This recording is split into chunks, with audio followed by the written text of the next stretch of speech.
नमस्कार, मैं पीके अग्रवाल। आज हमारी टीम पहुंची है चित्तौड़गढ़ और जनमंच के लोकप्रिय कार्यक्रम में आप सभी का स्वागत है। देखना चाहेंगे जनमंच के माध्यम से हम अपने शहर की कितनी समस्याओं का समाधान कर सकते हैं, किस प्रकार के मुद्दे सामने आते हैं और किस प्रकार से हम जनता के इन मुद्दों को सरकार तक पहुंचाने का काम करें। किसी भी शहर की मूलभूत सुविधाएं जो होती हैं वो सड़क और बिजली और पानी होती है। किसी भी शहर के विकास में इनसे बढ़िया आयाम कोई दूसरा हो नहीं सकता और ये सब कुछ है तो निश्चित तौर पर शहर का विकास भी नजर आता है। कहना चाहिए कि किसी भी शहर में जब बिजली नहीं है, पानी नहीं है, सड़कें खुदी हुई हैं तो निश्चित तौर पर उस शहर का विकास लगता है कभी अधूरा है। परिंदों को मंजिलें मिलेंगी हमेशा, ये फैले हुए उनके पर बोलते हैं, वही लोग रहते हैं खामोश अक्सर जमाने में जिनके हुनर बोलते हैं। हुनर बोलने वाले वो लोग होते हैं जो बटन दबा करके और एक किसी राजनेता के भाग्य का फैसला करते हैं। हमने उनके लिए कितना क्या किया है अब तक, ये जानने के लिए सबसे पहले हम चलते हैं सभापति जी के पास। सभापति जी, शहर की समस्याओं का जो समाधान हुआ है, किस प्रकार से विकास हमने किया है, आपकी नज़र में कैसे देखते हैं विकास को?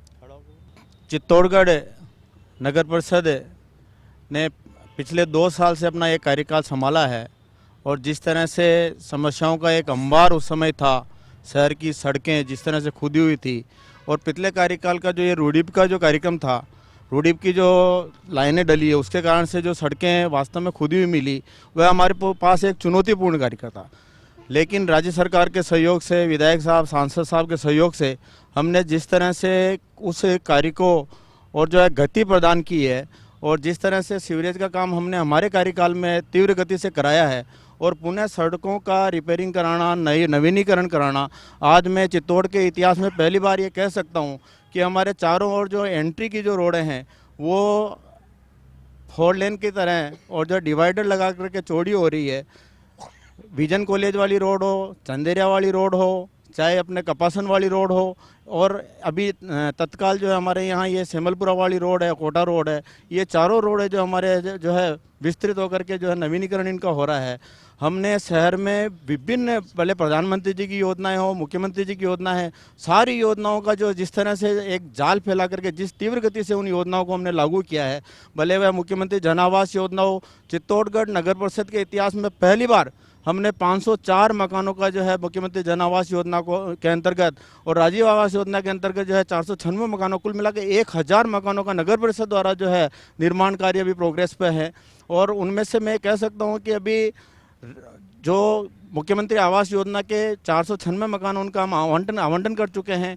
इसी तरह से SBM स्वच्छ भारत मिशन के अंतर्गत पूरे जो है नगर परिषद क्षेत्र में हमने 10 वार्डों को ODF किया है। इसके अलावा 1350 जो है हमने जो शौचालयों का निर्माण जिन परिवारों में नहीं था वो पूरा किया है। आगामी आने वाले मार्च तक हम इस पूरे चित्तौड़ को जो है ODF घोषित करने के लिए जो है निश्चित रूप से यह काम कर चुके होंगे। कच्ची बस्ती में सामुदायिक भवन का निर्माण का काम हो, सामुदायिक कम्युनिटी टॉयलेट का निर्माण का काम हो, ये हमने प्रायोरिटी के आधार पर जो है किया है। इसके अलावा प्रधानमंत्री जो है आवास योजना के अंतर्गत प्रत्येक वार्ड में हमने जो है कैंप लगा कर हजारों मकानों का जो हमने निरीक्षण किया है कि जिनके पास अपने आवास नहीं है उनके आवास उनको पूरा मिले, ऐसी योजना बना करके हमने प्रत्येक वार्ड में जो सभापति जी हमने निर्माण किए हैं। हम किसी भी आदमी को जमीन पे खुले में नहीं सोने देंगे और निश्चित तौर पर 1000 लोगों को मकान देने की बिल्कुल ये काम बिल्कुल बना नहीं, हमने ये काम करीब कंप्लीट कर लिया है। नेता प्रतिपक्ष हमारे साथ हैं संदीप शर्मा जी, जानना चाहेंगे किस प्रकार से ये पूरा मामला जो हुआ, जैसे सभापति जी ने जो कहा है कि हमने विकास कार्य किए हैं, क्या मान के चलते सब धरातल पर हैं? सभापति जी ने बिल्कुल कागजी आंकड़े गिराए हैं। शहर की सड़कें के हालात सब आपके सामने हैं। जहां हम बैठे हैं यहाँ से अगर हम 100 मीटर का क्षेत्र देखें तो वहाँ अभी भी बड़े बड़े खड्डे। हम जब आ रहे थे तो भी वहाँ एक एक्सीडेंट हो गया, एक साइकिल सवार उसमें गिर गया। तो पूरी शहर की जो सड़कें हैं, जो इंटरनल रोडें हैं, इन्होंने जो शहरी जनसहभागिता में इनकी योजना है उनको गिना जरूर दिया, लेकिन मूर्त रूप में सब जीरो है, कोई कार्य मूर्त रूप से नहीं हुए हैं। इन्होंने जो मकान गिनाए हैं, हमने अभी कुछ दिन पहले मीडिया के माध्यम से भी जाना कि वो कार्य ठेकेदार को भुगतान के अभाव में बंद पड़ा है। हमारे साथ में विधायक भी हैं, विधायक चंद्रभान सिंह आक्या, जानना चाहेंगे सरकार की कितनी योजनाएं हैं जिनको लेकर के वो चित्तौड़गढ़ में आए थे और आज कितनी मूलभूत रूप धारण कर चुकी हैं और कितनी धरातल पर है? नमस्कार साहब, ये जो शहर की योजना है, राजस्थान की यशस्वी मुख्यमंत्री वसुंधरा जी जो 3 सालों में जो काम किया है वो आप लोगों से छुपा हो नहीं है, भले हमारे मोदी जी हो, भले मुख्यमंत्री जी हो और जो हमारे सभापति जी जो काउंट करवा रहे हैं वो वास्तव में प्रैक्टिकल हैं, धरातल पे हैं और उनको आप कभी भी जाके देख सकते हैं जो काम हुआ है। क्यों, विपक्ष का तो काम है विरोध करना, और विरोध में कहूँ अगर सही अगर गलत काम हो रहा है उसका विरोध भी करना चाहिए, पर सही काम का समर्थन भी करना चाहिए। और मैं नगर पालिका के सभापति जी और मैं पूरे बोर्ड को भी धन्यवाद दूं कि उन्होंने वास्तव में जो धरातल पे जो काम किया है, पहले कागजों में काम पहले होते थे, जो प्रैक्टिकल काम हुए हैं वो अब हुए हैं। देखो, जिस प्रकार से कोई भी शहर हो, किसी भी शहर के विकास के लिए जितना नगर परिषद होती है उतना यूआईटी का भी सहयोग रहता है। धरातल पर यूआईटी भी आ गई है और यूआईटी के चेयरमैन की नियुक्ति भी हो गई है। हमारे साथ में निर्मल काबरा जी हैं, यूआईटी के चेयरमैन। किस प्रकार के विकास की योजना बनाई है और किस प्रकार से धरातल पर लेकर के आ रहे हैं कि जिससे चित्तौड़गढ़ शहर का विकास हो सके? यूआईटी अभी प्रारंभिक अवस्था में है। पदभार ग्रहण करने के साथ ही उसी दिन मुख्यमंत्री जन आवास योजना की एक स्कीम लॉन्च की थी। उस स्कीम में 492 मकान गरीब वर्ग को, बीपीएल परिवारों को दिए जाने वाले हैं। उसके तहत 650 फार्म आ चुके हैं। 18 नवंबर उसकी अंतिम तिथि थी और कार्य उसके स्वीकृति जारी हो गई है और डगला खेड़ा में शीघ्र कार्य प्रारंभ होकर शीघ्र 492 लोगों को आवास उपलब्ध करवाए जाएंगे। उसके साथ ही चित्तौड़ चूँकि विश्व प्रसिद्ध पर्यटन के दृष्टि से बहुत महत्वपूर्ण स्थल है और चित्तौड़ पर्यटक उद्योग के रूप में विकसित हो, उस नाते से बहुत महती आवश्यकता मानते हुए दुर्ग की जो सड़क है, नवरात्रा पर्व और पर्यटक सीजन को देखते हुए तुरंत उसको ठीक की गई और साथ में कोबाल्ट पत्थर लगाने का कार्य, दोनों तरफ जो अनावश्यक गंदगी और झाड़ जंकाड़ होते थे उसके लिए व्यवस्थाएं की गई। इसके अलावा शहर के 2-3 चौराहों का सौंदर्यीकरण का विकास करने का कार्य चल रहा है। चामटी खेड़ा जो एक रोड है वो ताकि सीधी 4 लेन से जुड़ सके, उसके नाते उस सड़क का कार्य चल रहा है। कुल मिलाकर के सभापति और हमारे यूआईटी चेयरमैन ने जो कहा उससे लगता है कि शहर में विकास हुआ है। लेकिन हमारे साथ में पूर्व विधायक सुरेंद्र सिंह जाड़ावत भी हैं। जानना चाहेंगे इनसे कि जो शहर के विकास का आपने खाका खींचा था अपनी सरकार में और आज जो काम हो रहे हैं उनमें कितना अंतर और कितना आप सहमत हैं? देखिए, जो जवाब नगर परिषद के कार्यों को लेकर के हमारे नेता प्रतिपक्ष ने दिया है, मेरे लिए कुछ रह नहीं जाता कि मैं क्यों कुछ चित्तौड़ में दिख ही नहीं रहा तो मैं आपको क्या बताऊं कि कुछ हुआ है 3 साल के अंदर। मुझे तो नहीं लगता कि चित्तौड़ में कोई हुआ तब्दीलियां हमारे कार्यकाल के अंदर जो 3 साल के अंदर ऐतिहासिक हुई है। सिर्फ 3 साल का मैं बता रहा हूँ, उनका भी 3 साल पूरा हो रहा, वर्तमान सरकार का भी, और हमारी सरकार ने जो 3 साल के अंदर दिया, मैं उनकी उपलब्धियां आप पूछो तो मैं बता देता हूं। बाकी इनकी उपलब्धियां जहां तक है राज्य सरकार की, वो तो बिल्कुल शून्य है। और नगर परिषद के अंदर तो आए दिन हम देखते हैं कि निर्माण कार्य जो, इसके बारे में नगर परिषद के बारे में टिप्पणी करना भी नहीं चाहता, वो हमारे नेता प्रतिपक्ष कहेंगे आपको। ये थे सुरेंद्र सिंह जाड़ावत। तो ब्रेक से लौटेंगे। ब्रेक के बाद हम बात करेंगे सांसद चंद्र प्रकाश जोशी से कि केंद्र सरकार की कितनी योजनाएं हैं उनको लेकर के वो चित्तौड़गढ़ के धरातल पर लेकर के आए थे और कितना विकास आगे और देखने को मिलेगा। छोटा सा ब्रेक लेते हैं, आप देखते रहिए जनमंच।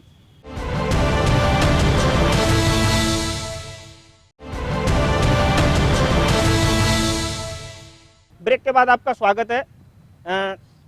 सांसद चंद्र प्रकाश जोशी से जानना चाहेंगे केंद्र की कितनी योजना हैं वो चित्तौड़गढ़ में आज वर्क कर रही हैं, काम कर रही हैं, और कितनी और योजना हैं वो आना बाकी हैं। चित्तौड़गढ़ का वो स्वरूप जब सांसद बने थे उससे पहले क्या देखते थे और आज क्या है? नमस्कार। चित्तौड़ शहर चूँकि एक विश्वविख्यात शहर है, पूरे देश और दुनिया के लोग यहाँ आते हैं, तो इस शहर को सुंदर बनाने का, इस शहर को स्वच्छ बनाने का सबका सपना है।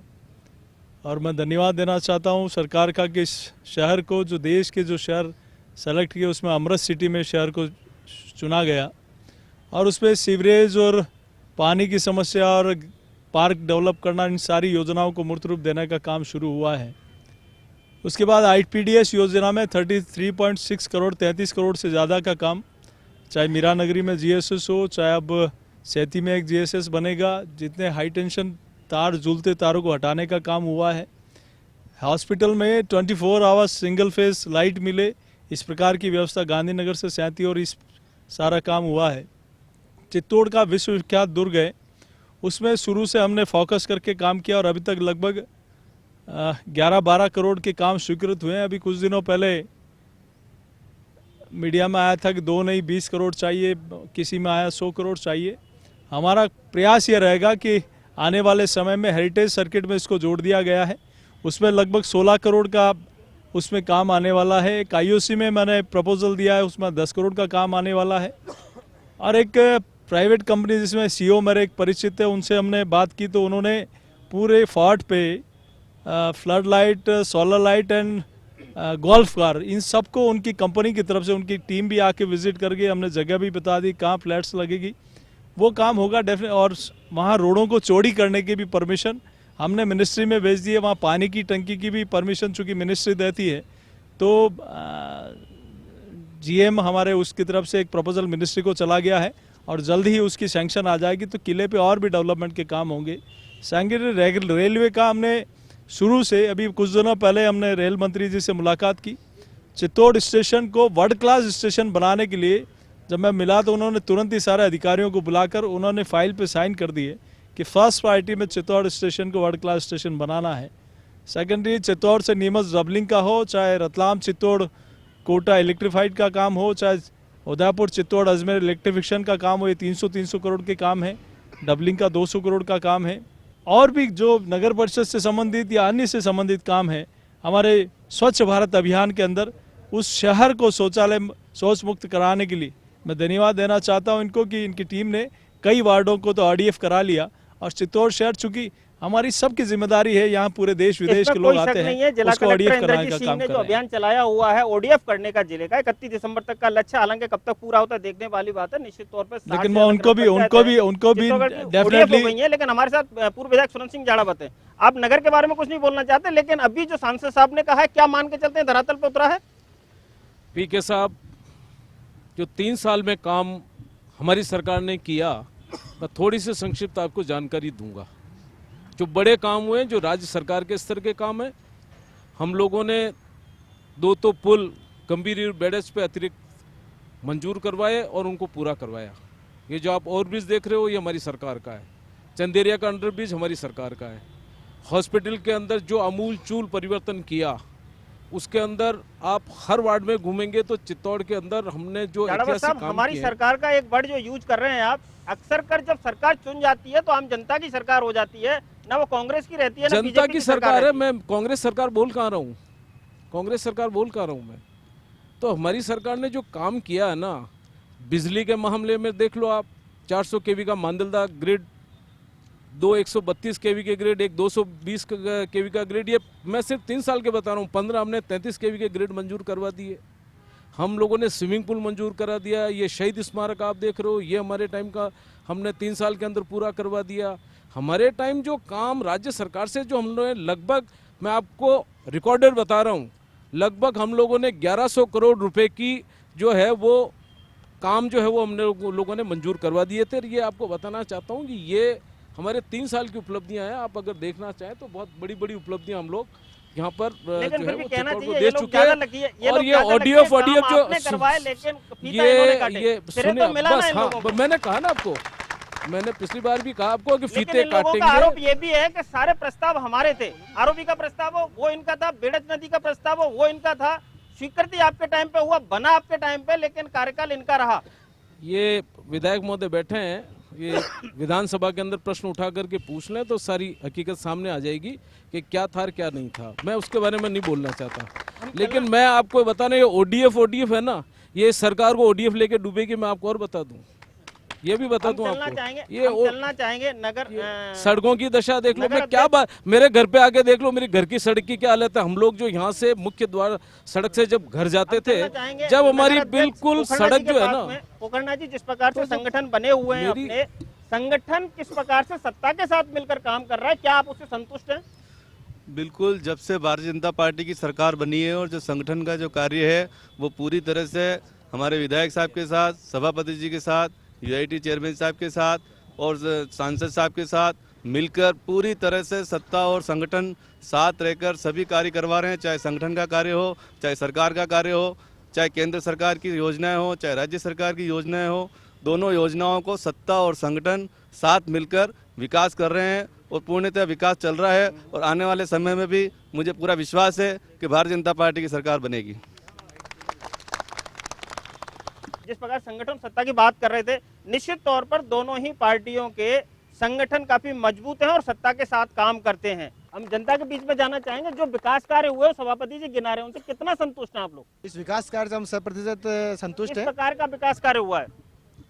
जिस तरह से रोडें वगैरह जो अभी बाढ़ वगैरह में आई, उसमें भी आपातकाल में जो काम किया, जो नगर परिषद ने इतना दौड़ भाग करके घर घर तक अपने स्वयं सेवक को पहुंचाए। बात और सब बाढ़ काम की चली है, बात बाढ़ की चली है, तो निश्चित तौर पर बीमारियां भी आई हैं और शहर महामारी के दौर से भी गुजरा है, इसमें कोई शक नहीं है। डेंगू भी आया था और दूसरे भी कई रोग आए थे। सीएमएचओ साहब हमारे बीच में है, जानना चाहेंगे सीएमएचओ साहब किस प्रकार से अपन ने इसे कंट्रोल किया है?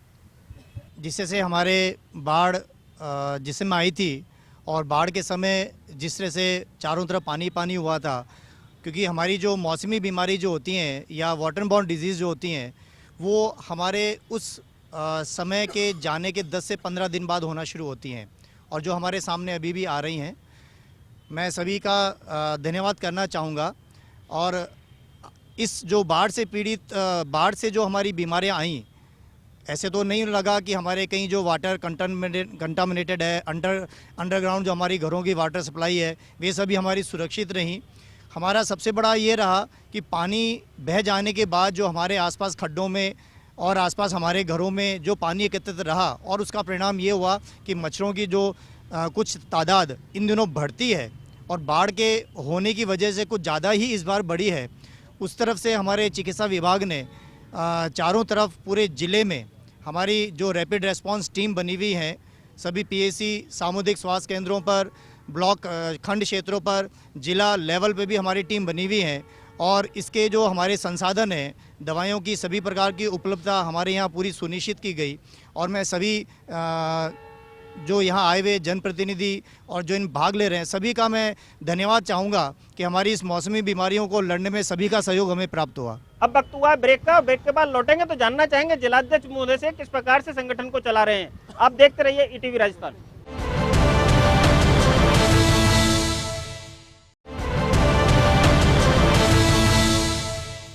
ब्रेक के बाद आपका स्वागत है। और ब्रेक पर जाने से पहले हम बात कर रहे थे सीएमएचओ साहब से, और अब जानना चाहेंगे जिलाध्यक्ष कांग्रेस से संगठन को किस प्रकार से अभी मजबूत करने की जरूरत है और किस प्रकार से चित्तौड़गढ़ में संगठन काम कर रहा है। क्या कांग्रेस विपक्ष की भूमिका निभा पा रही है? मैं आपको विशेष तौर से कहूँगा, हमें जो 17 फरवरी 16 ने पद ग्रहण की दो, उसके बाद में हमें कांग्रेस में इतनी एकता बनी है, पूरे जिले की एकता है और हमारे संगठन में पूरी एकता के साथ इस सरकार का विरोध कर रहे हैं। विरोध भी इसलिए कर रहे हैं कि सरकार ने जो वादे किए, मेरे ख्याल से तो एक भी वादा नहीं हुआ। कोई छाती ठोक के अगर सांसद साहब और विधायक साहब ये कहते हैं कि मैंने 15 लाख रुपए की घोषणा की थी हमारे प्रधानमंत्री जी ने, और मुख्यमंत्री जी ने कहा 24 घंटा बिजली देंगे। मैं क्यों 24 घंटा में 1 महीना भी बराबर अगर 24 घंटा कहीं भी मिली हो तो मेरे को प्रूफ टेर बता देवे तो मैं मान लूँगा कि वास्तव में इन्होंने जो किया वो वादा निभा रहे हैं। आज हालत ये है हमारे पूरे जिले की किसानों की कि सबसे ज़्यादा कमर टूट रही है किसानों की। आज 5 घंटा 4 घंटा बिजली नहीं मिल रही, वो भी रोक के मिल रही है, न तो रेल नहीं हो पा रही है, न वो नहीं होगा। तो मैं विशेष तौर से इन मौके पे आप सबको ये निवेदन करता हूँ, विरोध नहीं कर रहा हूँ, मैं वाजिब बात कह रहा हूँ कि आप अभी नेता लोग हैं, अभी से कमर कस दो, बाकी आपकी हालत खराब होगी। आज चुनाव करा लो तो मैं कह रहा हूँ आपके हमारे 20 रहे, आपके 20 भी नहीं आवे। आज ऐसी हालत होगी। विधायक चंद्रभान सिंह आके हमारे साथ हैं। जिस प्रकार के कांग्रेस आरोप लगा रही है, क्या कहना चाहेंगे? माननीय कांग्रेस के जिलाध्यक्ष जी कह रहे थे लाइट के बारे में, आप जनता के पास जाएं, 7 घंटा रात में लाइट आ रही है, 6.5 घंटे दिन में लाइट आ रही है और लाइट बराबर है। लाइट की ऐसी कोई दिक्कत नहीं है। और वास्तव में वसुंधरा जी और मोदी जी जो काम कर रहे हैं वो धरातल पे काम कर रहे हैं, निचले लेवल तक जो काम कर रहे हैं उसमें कोई कमी नहीं है। और आने वाले दिनों में वो बताएंगे कि वास्तव में काम हुआ कि नहीं हुआ। विपक्ष का काम है आरोप प्रत्यारोप लगाना, बड़ा काम जनता सरकार कर रही है, उसमें कोई कमी नहीं। पूर्व विधायक सुरेंद्र सिंह जाड़ावत भी हमारे साथ हैं, जो जवाब दिया।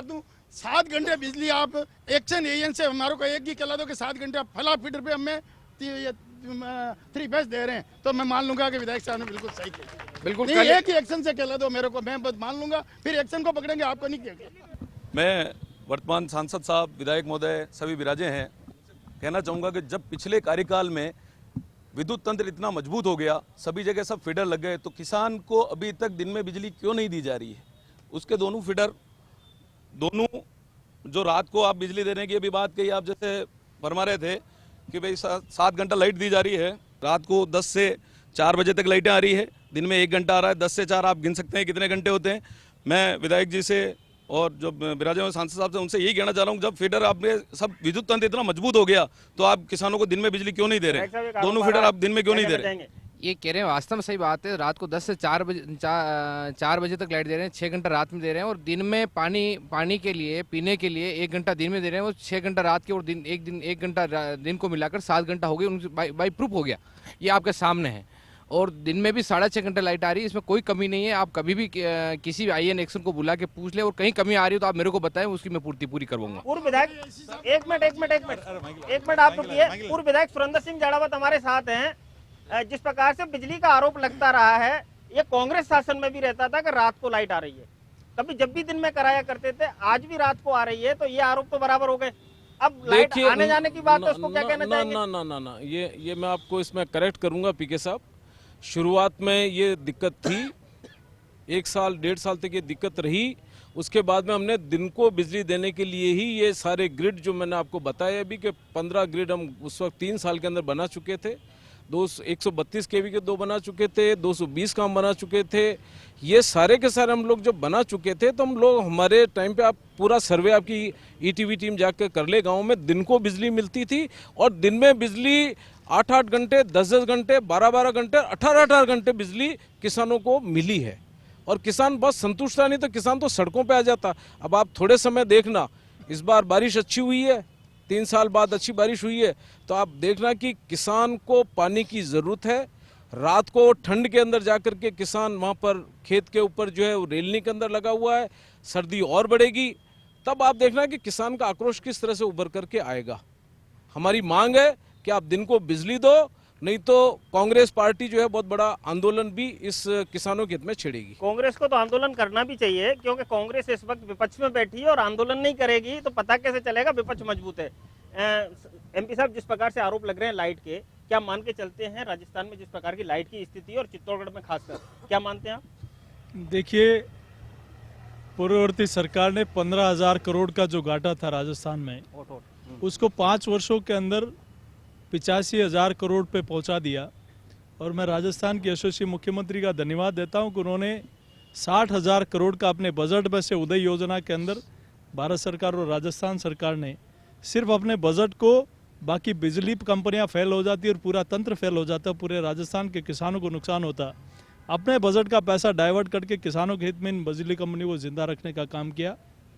और पिछले 5 वर्षों में चाहे सूरतगढ़ इकाई हो, चाहे छबड़ा इकाई हो, हम सब के सामने अगर 1 यूनिट भी अगर बिजली पैदा उस समय की होती, आज भारत सरकार ने कुछ जो कोल माइंस में घोटाला हुआ था, वो कोल माइंस स्टेट को भी अलॉट करी है। और आज पहली बार बिजली का उत्पादन चाहे सौर ऊर्जा का माध्यम से हो, चाहे हमारी बिजली हमारी यूनिट के माध्यम से हो, उसका उत्पादन शुरू हुआ है। और प्रोडक्शन के बाद अब आने वाले समय में आप देखना, ये निश्चित रूप से पिछले 3 साल बड़े क्रूशियल के निकले, लेकिन आने वाले समय में निश्चित रूप से किसानों के हित में और किसानों को जो जितनी बिजली चाहिए उतनी बिजली देने का काम होगा। इन्होंने, भारतीय जनता पार्टी की सरकार ने 3 साल के कार्यकाल में बिजली की दरों को बढ़ाया है। किसानों को बिजली कम मिल रही है, किसान 4 महीने बिजली मांगता है, वो भी 5 घंटे दे रहे हैं। उसके बाद बिजली दरों को भी बढ़ा रहे हैं और उद्योगपतियों को फायदा देने का ये काम कर रहे हैं, और किसान इससे बराबर मर रहे हैं। ये सरकार भी जानती है और यहाँ बैठे हुए जनप्रतिनिधि जानते हैं। मैं आप सबको जानकारी में डालना चाहूँगा, भारतीय जनता पार्टी के राज में जो बिजली का तंत्र मजबूत हुआ है, जो इंफ्रास्ट्रक्चर भारतीय जनता पार्टी के राज में मजबूत हुआ है, वो पिछले 50 सालों में इतना मजबूत नहीं हुआ है। आज शहर में लगभग 35 किलोमीटर की लाइनें, 11,000 kV की लाइनें बदल दी गई है। शहर के अंदर 66,000 किलोमीटर की लाइनें, LT लाइनें बदल दी गई है। शहर में 5 ग्रिड थे, उनके सभी के ट्रांसफार्मर की क्षमता बढ़ाई गई है। शहर को रिंग रोड से जोड़ा गया है, किसी भी एरिया में एक ट्रिपिंग समस्या अभी तक नहीं आ सकती। शहर को सभी ग्रिड को एक साथ जोड़ के ये जो व्यवस्था की है, मैं इसके लिए हमारे सांसद महोदय, विधायक महोदय को बहुत बहुत धन्यवाद दूंगा। और इस बात में कोई सच्चाई नजर आ रही है? इसका मतलब इधर से कोई आवाज, मैं आंकड़ों के साथ बात कर रहा हूँ पीके साहब, 1 किलोमीटर भी कम ज्यादा नहीं है। 66,000 किलोमीटर, सॉरी मैं चूक गया, 66 किलोमीटर। अरे वो 11,000 केवी की ये जगह मिस्टेक हो सकती है, ग्रिड सारे कांग्रेस आपके 66 और टेक्निकल 33 मिस्टेक हो सकती है, टेक्निकल 99 किलोमीटर शहर के अंदर, शहर का एरिया 7-8 किलोमीटर का होता है, लेकिन कम से कम 100 किलोमीटर एरिया हमने लाइन में वो बदल तो दी है। सारी की सारी लाइनें पहले बिछ चुकी है, ग्रिड सारे पहले बन चुके हैं, आप उसको भी सुचारू ये रूप से पिछले नहीं 3 चला सालों पा की बात कर रहा हूँ रहे। मैं। सिर्फ कागजी घोड़े दौड़ाए जा रहे हैं। मैं सिर्फ कागजी घोड़े दौड़ाए जा मैं रहे हैं। पिछले कुछ भी 3 नहीं सालों की किया बात जाता कर रहा हूँ, जिसमें 35 किलोमीटर की लाइनें 11,000 केवी की बदली गई है।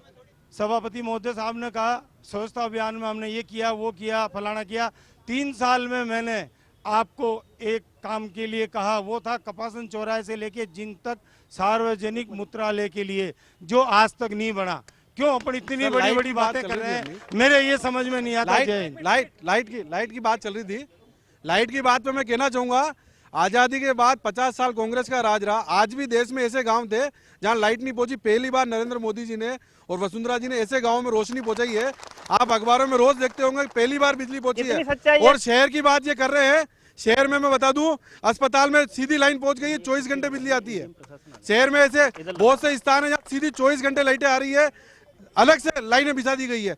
आपने शहर में जुलूस देखा होगा, पहली बार इतने बड़े खंबे लगा के लाइनें ऊंची कर दी गई, वो भारतीय जनता पार्टी के राज में हुआ। आपका जो मैनिफेस्टो था उसके जरिए जनता को वचन दिया कि हम स्वच्छ पानी उपलब्ध कराएंगे, चिकित्सा सेवा उपलब्ध कराएंगे, बिजली, पानी, रोशनी, सारी सुख सुविधाएं उपलब्ध कराएंगे। अभी CMDHO साहब ने कहा, ये चूंकि सत्ता के अधिकारी हैं, मैं ये पूछना चाहता हूँ, उन्होंने ये कहीं नहीं कहा कि राजस्थान सरकार या म्यूनिसिपैलिटी चित्तौड़गढ़ ने जो बाढ़ आई उससे डेंगू फैला और मलेरिया फैला, उसको रोकथाम करने के लिए उसके सैनिटरी केमिकल्स कितने मंगवा कर शहर में छिड़काव किया जिससे वो बीमारी रुक सकती थी। कई गरीब घरों में डेंगू के शिकार हुए, उनकी चिकित्सा सुविधा यहाँ उपलब्ध नहीं हुई। और गीतांजलि का रिकॉर्ड देख लीजिए, महात्मा उसका महाराणा प्रताप मेडिकल कॉलेज का रिकॉर्ड दीजिए, लोगों को वहाँ ले जाना पड़ा, वहाँ इलाज कराना पड़ा। ऐसा है, विपक्ष अपना काम कर रहा है, लेकिन मैं ये जानना चाहूंगा, अभी हमारे साथी ने बोला कि कपासन चौराहे से लेके चंदेरिया तक एक मूत्रालय की व्यवस्था नहीं है। 5 साल कांग्रेस का शासन था। ये वास्तव में शर्मनाक चीज है कि ये एक मूत्रालय नहीं बना सके। और मैं माननीय विधायक महोदय और सांसद महोदय को धन्यवाद दूंगा कि उसी सड़क पर आज 4 लेन का निर्माण हो रहा है। वो चंदेरिया वासी जिनको चंदेरिया जाना दुर्भर होता था, वो पूर्ण चंदेरिया आज ODF घोषित हो चुका है। पूरा चंदेरिया क्षेत्र ODF घोषित हो चुका है। दूसरी बात मैं ये कहना चाहूंगा, सत्ता पक्ष में बैठकर ये दूसरी बात मैं ये कहना चाहूंगा कि कार्य पूर्व विधायक महोदय ने बताया, इन्होंने ये बोला कि किसान सड़कों पे उतरेगा, किसान आएगा, किसानों के लिए इतना काम किया। लेकिन मैं ये कहना चाहूंगा, किसान वर्ग, मजदूर वर्ग अब समझदार हो चुका है, उन्हें मालूम है कथनी और करनी का फर्क, इसीलिए कांग्रेस को उनका धरातल दिखाया, चाहे आपने काम किया उसके बावजूद। और दूसरी बात, भाई गिरीश जी बहुत अच्छा भाषण देते हैं, कहना चाहूंगा, लेकिन यहाँ मुद्दों पे बात चल रही है। मैं आपको बताना मुद्दों पे ही बात हो रही है, कि जो डेवलपमेंट की बात हो रही है, हमारे जो सुनियोजित विकास की बात हो रही है, जिस तरह से शहर की सड़कों में हाल देखो, सुनियोजित विकास हमारे जो सांसद महोदय और विधायक महोदय शासन में दोनों मधुबन क्षेत्र में रहते हैं। आप मधुबन क्षेत्र मैं ये कहना चाहूंगा, सड़कों की शहर का आप हर वर्ग आज शहर का प्रसन्न है, सबसे बड़ा अधिकारी है, उसके मकान के सामने सड़क के हालात देख लें। और जो खड्डे की बात आप कर रहे हैं, मकान को के कार्यकाल में जो पूरे शहर कार्य हुआ, पूरे शहर को जिस तरह से नेस्त नाबूद, पूरे शहर की सड़कों को जिस तरह से नगर परिषद में शासन में धन्यवाद देना चाहूंगा सभापति महोदय का। बीच में रोकना चाहिए। हमारे साथ ना उप सभापति हैं, सफाई की व्यवस्था देखते हैं, सड़कों की व्यवस्था देख रहे हैं। उप सभापति भरत जागेटिया क्या कहना चाहते हैं, किस प्रकार से शहर के हालात हैं? जो अभी विपक्ष जो बात कर रहा है कि चंदेरिया में मूत्रालय नहीं है, मैं आपसे कहना चाहूँगा कि पूरे चंदेरिया को ODF कर दिया, हर घर में शौचालय की व्यवस्था हो गई और पूरा 4 लाइन बन रहा। 4 लाइन बनने के पश्चात जहाँ जहाँ उपयुक्त स्थान हुआ शौचालय भी, मूत्रालय भी बन जाएंगे। पहले रोड के कार्य चल रहे हैं। नहीं, अभी जो बात चर्चा चली, पूरे शहर की बात कर रहा हूँ, पूरे शहर की बात कर रहा हूँ। पूरे शहर में भी सफाई व्यवस्था है, तो पूरा भी होगा। कार्यकाल में कोई सफाई व्यवस्था नहीं थी। आज की तारीख में पूरे शहर में स्वच्छता के नाम पर ब्रेक और ब्रेक के बाद आएंगे तो और कुछ मुद्दों पर बात करेंगे और सबके सुझाव लेंगे कि शहर कैसे स्वच्छ हो सकता है। आप देखते रहिए ETV राजस्थान।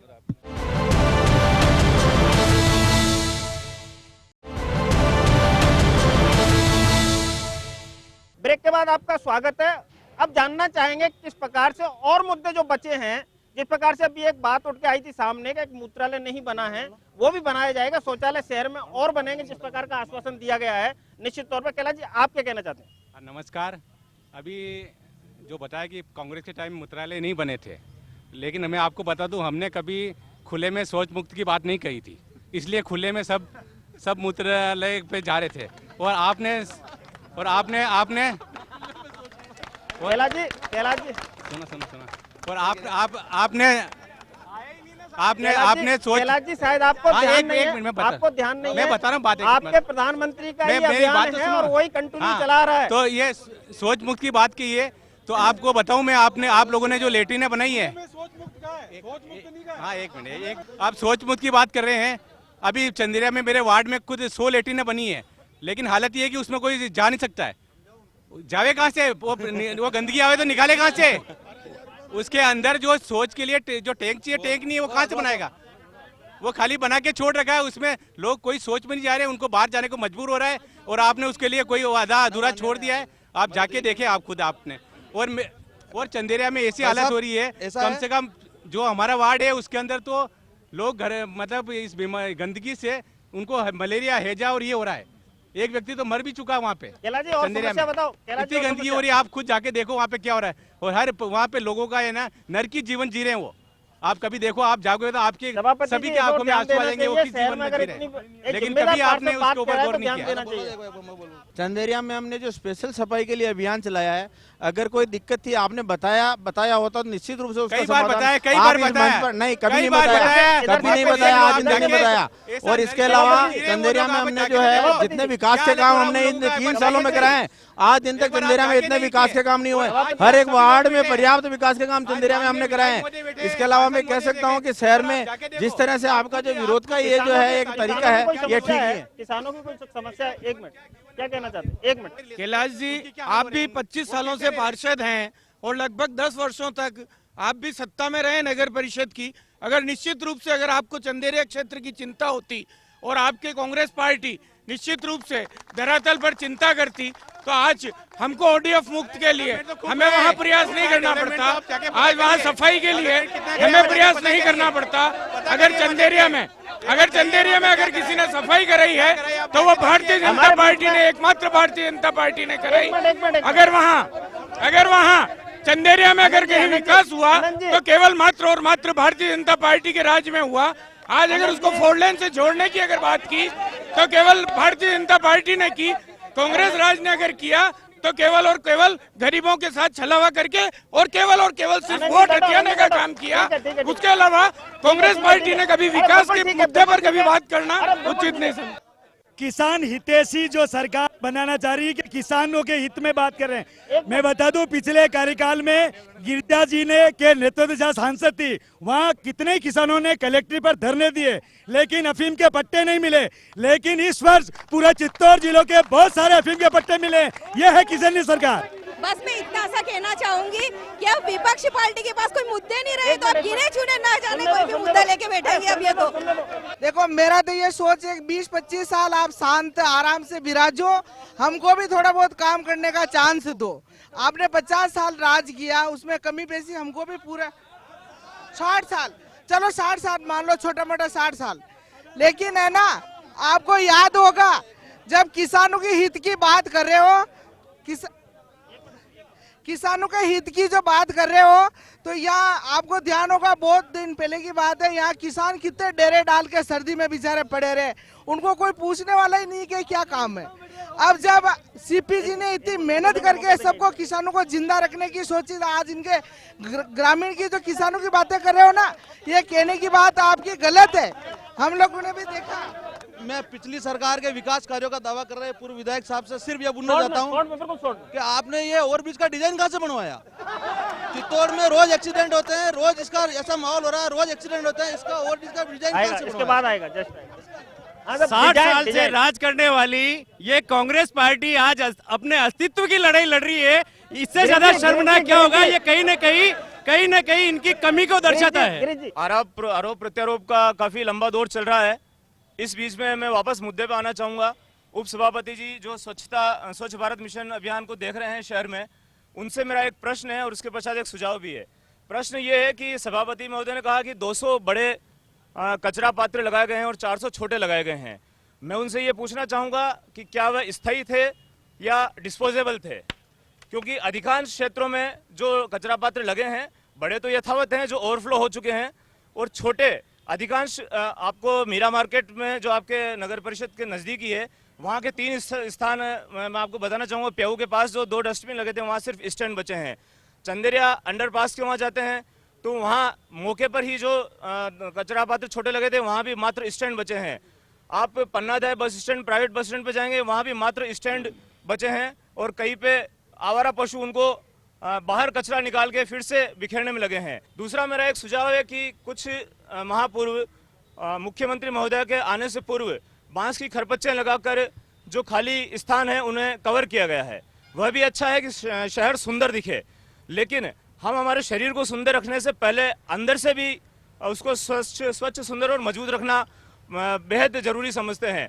तो मैं अभी ज़्यादा दिन तो नहीं हुए, लेकिन कुछ दिन से सुबह सुबह के भ्रमण पर निकलता हूँ तो मैंने देखा है कि उन खरपच्चियों के पीछे निर्भीक और निसंकोच रूप से खुले में शौच कर रहे हैं लोग। पहले उन्हें शर्म हुआ करती थी, लेकिन अब वो शर्म भी नहीं है। रात्रिकालीन विनायक के आसपास बैठता हूँ, कई बार हम यहाँ निकलते हैं तो उन खरपच्चियों के पीछे शराबी भी शराब पीने में मस्त हैं। तो मैं ये चाहूँगा कि इस कार्य को भी धरातल पर लिया जाए, सिर्फ मुख्यमंत्री महोदय के आने की वजह से उसको सांकेतिक रूप से नहीं किया जाए। ये मेरा एक सुझाव था। धन्यवाद। उपसभापति जी। हाँ, मैं आपसे ये कहना चाहता हूँ कि आपने जो कहा कि भाई हमने काम तो किया है, डस्टबिन तो लगाए पूरे शहर में 400 डस्टबिन लगाए हैं, और उसके बाद में सभी जगह कंटेनर भी रखे हैं स्वच्छता के लिए। हो सकता है पूर्व के उपसभापति कहीं किसी वार्ड में सुबह घूमने नहीं निकले होंगे। मैं प्रतिदिन सुबह 6 से 8 बजे तक हर क्षेत्र में जाता हूँ और हर वार्ड की मैं पूरी वहाँ की व्यवस्थाओं को देखता हूँ। सफाई के बारे में पूरे सभी 45 वार्डों में घूमता हूँ। प्रत्येक दिन कहीं न कहीं किसी न किसी वार्ड में जाता हूँ। सफाई वाली जहाँ तक व्यवस्था है तो कंटेनर जहाँ जहाँ लगे हुए हैं, अभी जो कंटेनर ऑटो से उठाने हैं वो कंटेनर तो हमेशा उठ ही रहे हैं। हो सकता है कभी एक आध दिन लेट होते हैं, और जो हमने वो स्थायी लगाए थे डस्टबिन, हो सकता है अब यहाँ स्मैकची भी इतने निकाल के लगे, पर वहाँ स्टैंड तो है ना, स्टैंड बचे हैं जी सर। लेकिन आरोप जो लग रहे हैं अब उनमें कितनी सच्चाई है? आरोप तो सारे गलत है।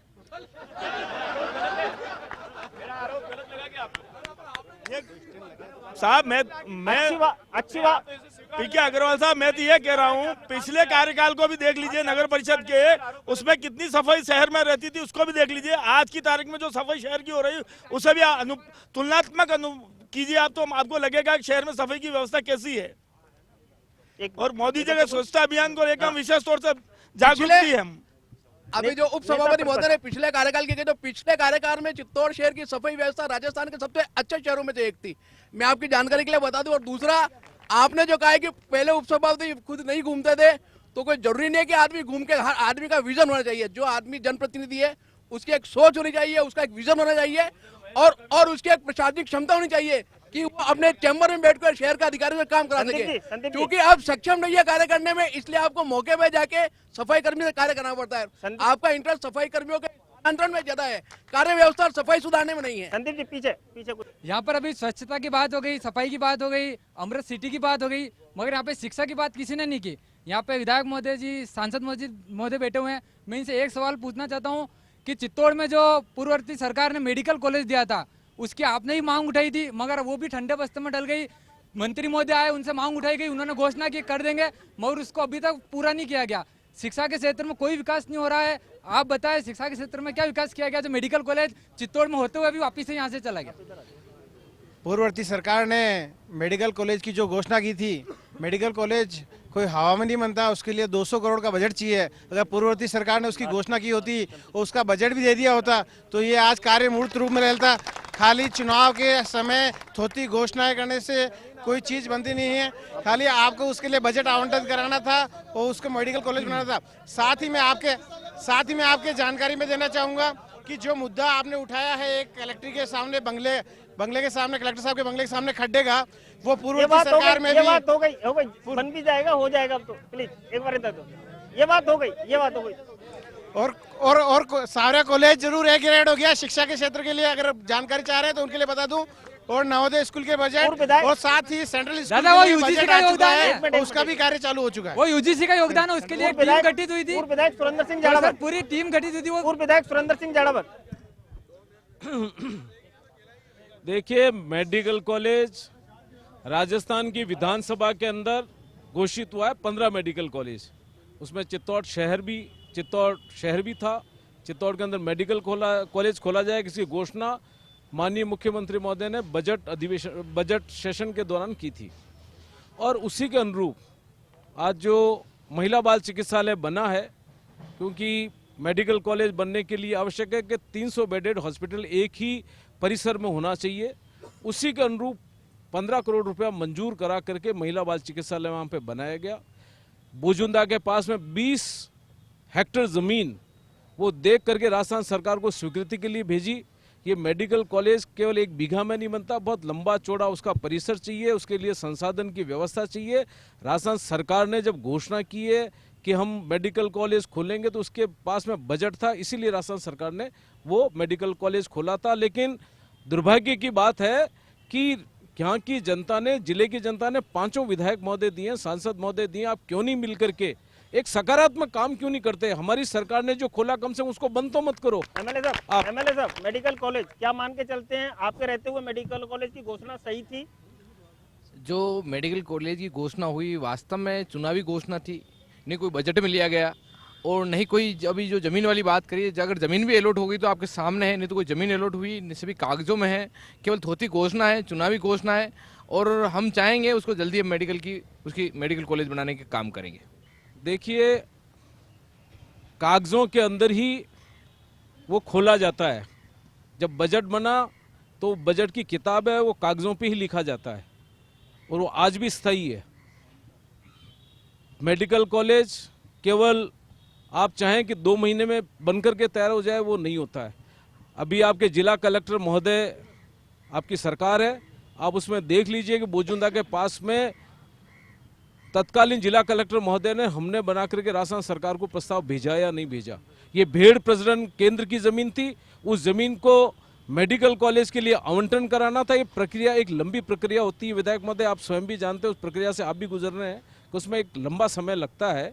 मेडिकल कॉलेज अगर नहीं खोला होता तो आप बजट जो 2013 का है वो आप जाकर के उसके अंदर देख लेना कि चित्तौड़गढ़ था या नहीं था। उसके बाद में 7 जगह और जगह था।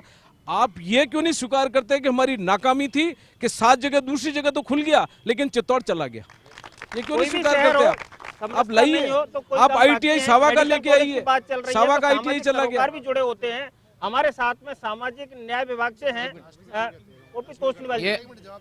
ये जो चुनाव, जो घोषणा हुई मेडिकल कॉलेज की, चुनाव से कितने महीने पहले हुई और बजट में ये बजट दिया नहीं दिया, वो सब लोग, अगर कागज़ आपके सामने है, वो कागज़ को निकलवा दें। अगर वास्तविक इनकी घोषणा करने की होती तो उसको 1 साल पहले, 2 साल पहले वास्तव बजट में लेते और फिर उसको कहते हैं कि वास्तव मेडिकल कॉलेज नहीं बना।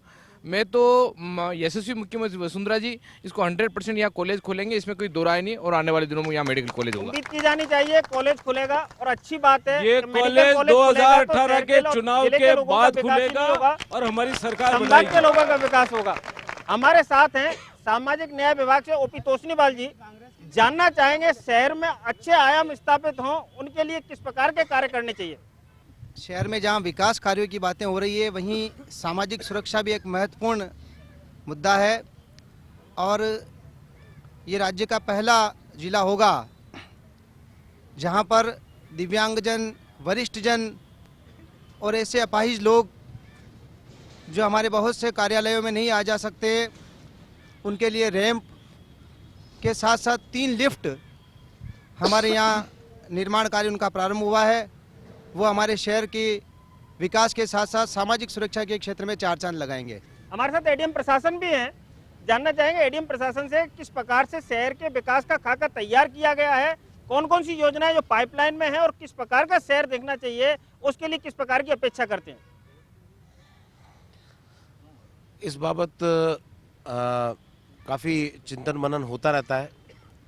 सबसे पहले मैं बात करना चाहूँगा कि जो अपना चित्तौड़ है, उसके अंदर जो चित्तौड़गढ़ का फोर्ट है, उस संबंध में आदरणीय MP साहब और MLA साहब, हम सब लोग मिलकर के UITV कोई अच्छा काम करना चाहती है, चारों तरफ की रोड हो या सोलर के वहाँ पर पैनल्स वगैरह लगाने हो, अगर यहाँ पर टूरिस्ट अट्रैक्शन होगा और यहाँ पर ज़्यादा लोग आएंगे तो डेफिनेटली चित्तौड़गढ़ में वृद्धि होगी। इस संबंध में अन्य योजनाएं भी हैं जो कि नगर परिषद के माध्यम से और आदरणीय जिला कलेक्टर महोदय भी इसको मॉनिटर कर रहे हैं। हम चाहते हैं कि आने वाले समय में ऐसी बहुत सारी योजनाओं के क्रियान्वयन ही नहीं होगा, उसकी पूर्ति भी होगी। हमारे साथ में एडिशनल एसपी हैं राजन दुष्यंत। सबसे पहले तो उनको बधाई देना चाहेंगे, वो ऐसे जिले में हैं कि जहाँ का माहौल बिल्कुल ऐसा था कि दोनों पक्ष और विपक्ष बैठे हुए हैं। अब यहीं से अंदाज लगा सकते हैं शहर की कानून व्यवस्था कैसी होगी, लेकिन फिर भी देखना चाहिए इस शहर में अभी किस प्रकार का अच्छा बनाने के लिए किस प्रकार की जरूरत है पुलिस को काम करने की और दूसरे लोगों को। नमस्कार।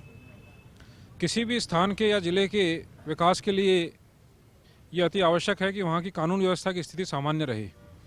उसके पश्चात ही हमने बातें की है उसका इम्प्लीमेंटेशन संभव हो सकता है।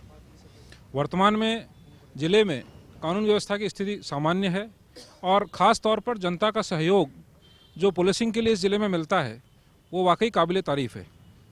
बहुत सहयोग पुलिस को यहाँ हासिल हुआ है। कम्युनिटी पुलिसिंग हमने करते हुए जिस तरह की परिस्थितियाँ चित्तौड़ ज़िले की आती है कि मध्य प्रदेश की सीमा से सटा हुआ है, वहीं औद्योगिक यूनिट्स काफ़ी हैं, ख़ास तौर पे बड़ी सीमेंट फैक्ट्रीज जिनकी यूनिट है, इन सब में भी समय समय पर कई बार श्रमिक दुर्घटना को लेकर के और कानून व्यवस्था की स्थिति उत्पन्न होती है। सांप्रदायिक तनाव भी जिले में विभिन्न स्थानों पर कई बार उत्पन्न होता है, लेकिन इन सभी परिस्थितियों में जो जनता से सहयोग प्राप्त कर और हमने कानून व्यवस्था की स्थिति को नियंत्रित किया वो वाकई काबिल तारीफ़ है और उसके लिए मैं यहाँ की जनता को बहुत बहुत धन्यवाद देना चाहता हूँ। सबसे पहले तो मैं चित्तौड़ की जनता को धन्यवाद दूंगा कि उन्होंने हमारे जनमंच कार्यक्रम को सफल बनाया और अपनी समस्याएं जो है सरकार तक पहुंचाने के लिए हमारे माध्यम से जो है शांतिपूर्वक जनमंच को जो है सफलपूर्वक ये प्रोग्राम को कंप्लीट करवाया। इसके लिए वो सब धन्यवाद के पात्र हैं। और दूसरा मैं ये कहूँगा कि हम किसी भी शहर में जब जाते हैं तो जनता से मेरी अपील है, जब जनमंच प्रोग्राम हम किसी भी शहर में लेके जाते हैं तो मेरी जनता से अपील है कि उसमें ज़्यादा से ज़्यादा आएँ और अपनी समस्याओं को रखें, अपने सुझाव दें ताकि हम सरकार तक आपके सुझाव पहुंचा सकें और उस ज़िले का उद्धार हो सके, उस ज़िले की समस्याओं का समाधान हो सके। यही हमारे जनमंच का एक उद्देश्य है। आज जनमंच में सिर्फ इतना ही। अगली बार फिर मिलेंगे किसी नए शहर में नए दोस्तों के साथ। बाइंड अप करने से पहले इतना जरूर कहना चाहेंगे कि जिन दरख्तों के तले आग का अंधेरा होगा उनकी शाखों पर भला किनका बसेरा होगा। हाथ को हाथ दिखाई नहीं देता, अब तो ये उजाला है तो भला अंधेरा कैसा होगा। उम्मीद की जानी चाहिए किसी भी शहर के विकास के लिए जिस प्रकार का चित्तौड़गढ़ का माहौल हमें देखने को मिला, जहां दोनों दल किस प्रकार से हैं कि एक दूसरे की बात को कितनी शालीनता से सुनते हैं और विकास का एक नया आयाम ढूंढते हैं, निश्चित तौर पर उम्मीद की जानी चाहिए विकास की राह भी यहीं से निकलेगी। आज के कार्यक्रम में बस इतना ही। अगली बार फिर मिलेंगे किसी नए शहर में नए दोस्तों के साथ।